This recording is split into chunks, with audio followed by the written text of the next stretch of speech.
ഇച്ചിരി കൂട്ടാന്റെ ചാറിങ്ങനെ എടുത്തെ. നീ എന്താണ് ചോറ് തിന്നണില്ലേ? എനിക്ക് വേണ്ട അച്ഛാ. അതെന്നാ പറ്റി? ഉള്ള വെയിൽ മുഴുവൻ കൊണ്ട് വല്ല ദണ്ണവും പിടിച്ചാ? അല്ല, എനിക്ക് വിശപ്പില്ലാഞ്ഞിട്ടാ. വിശപ്പില്ലാണ്ടായത് എന്താണെന്നാണ് ചോദിച്ചത്. നീ ഇങ്ങോട്ട് വന്നേ, ഇങ്ങോട്ട് വാടി. പനിയൊന്നുമില്ലല്ലോ. നീ എങ്ങാട് വാടി കുരങ്ങു പോലെ ആയല്ലാടി. എനിക്കൊരു ക്ഷീണമില്ല. അച്ഛൻ ചോറുണ്ട്. വേണ്ട, ഞാനും തിന്നണില്ല. എനിക്കുമില്ല വിശപ്പ്. വിശപ്പില്ലാഞ്ഞിട്ടാ നാഴിയേരിയുടെ ചോറുണ്ടത്.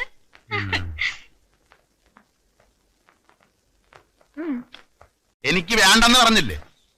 വേണോ വേണ്ടെന്ന് ഞാനല്ലേ തീരുമാനിക്കേണ്ടത്. വാ തുറക്ക്. അച്ഛാ, അച്ഛന്റെ മുത്താ പറയുന്നത്. വാ തുറക്ക്.